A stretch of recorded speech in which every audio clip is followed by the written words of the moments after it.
Alors, en tant qu'investisseur, le travail d'évaluer des entrepreneurs sociaux, leur business, est essentiellement le même qu'une entreprise traditionnelle.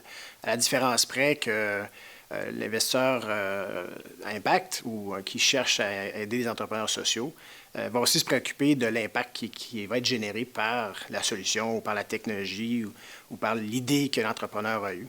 Et donc, c'est ce qui sera la difficulté de cette rencontre-là, ce sera de s'assurer entre l'entrepreneur et l'investisseur qu'il y a un bon alignement des intérêts, une adéquation de la compréhension, de la transformation ou de l'impact que l'entrepreneur veut obtenir et qu'il y ait effectivement une évaluation que l'argent qui va être investi puisse aussi générer des impacts sociaux, environnementaux, qui sont alignés avec ce que cherche l'investisseur. C'est une très bonne question. La mesure d'impact social est au cœur du travail qu'on fait avec les entrepreneurs.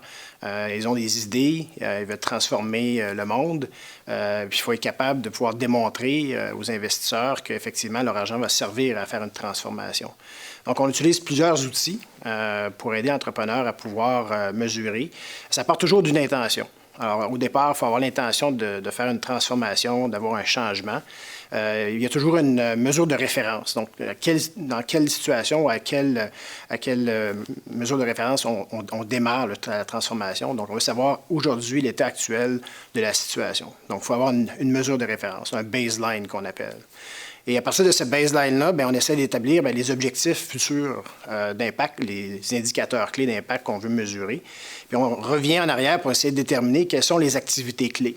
Quels sont les éléments qui vont contribuer à générer cette transformation-là. Puis généralement, on va le faire avec notre écosystème. On va essayer de voir dans l'ensemble des parties prenantes les différentes dimensions, les différentes hypothèses. Puis on va essayer de retenir un certain nombre d'éléments qui sont clés dans cette transformation-là. Donc, évidemment, les entrepreneurs ne peuvent pas tout changer à eux seuls. Ça serait bien, mais ce n'est pas le cas. Donc, ils doivent s'entourer. Ils doivent, d'une part, déterminer quels objectifs ils veulent atteindre. En déterminant les objectifs qu'ils veulent atteindre, ce qui va être intéressant, c'est qu'ils vont devoir communiquer cette transformation-là, les objectifs qu'ils veulent atteindre. Et là, à ce moment-là, les parties prenantes qui sont autour de ce projet-là ou de cette entreprise-là vont être à même d'évaluer quels apports ils peuvent contribuer dans cette transformation-là. Et c'est là qu'on crée une approche écosystémique dans une transformation et que l'entrepreneur peut jouer un rôle beaucoup plus grand que juste d'établir une transformation de sa propre solution. Supposons que vous ayez eu quelques idées d'entreprise.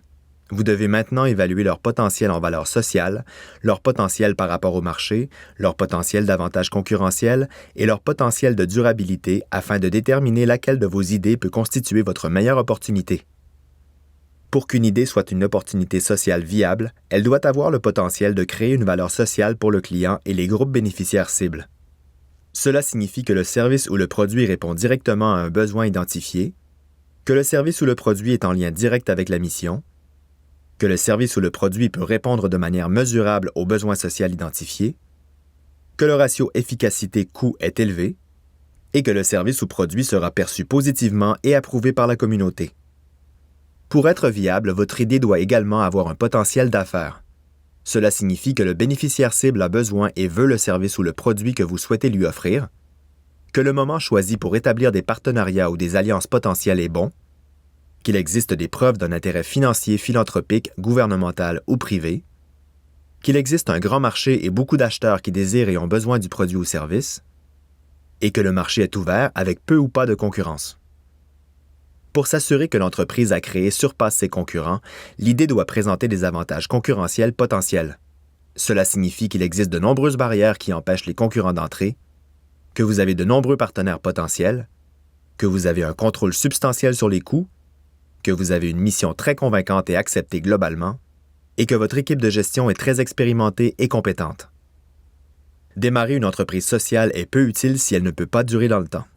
Vous devrez ainsi vous assurer que vous avez suffisamment de ressources physiques pour démarrer et maintenir l'entreprise, que votre équipe comprend des entrepreneurs, du personnel et des membres de conseil d'administration suffisamment qualifiés et compétents, que vous pouvez montrer des preuves solides d'intérêts financiers, philanthropiques, gouvernementaux ou privés, qu'il existe un potentiel assez fort de facturation, de frais d'utilisation et ou de vente de biens ou de services pour en assurer la pérennité, et que vous avez une mission convaincante parce qu'elle détermine votre capacité d'attirer des investissements financiers pour le démarrage et l'entretien courant ainsi que pour la croissance.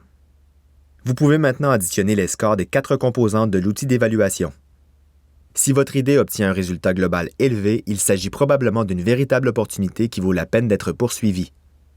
Si le potentiel de votre idée est moyen, il pourrait être intéressant de la considérer, car elle pourrait potentiellement devenir une opportunité viable en y apportant des modifications. En revanche, un résultat faible suggère que l'entrepreneur social potentiel devrait sérieusement envisager de passer à une autre idée. Toutefois, cela n'empêche pas une modification majeure de l'idée initiale afin d'améliorer son potentiel.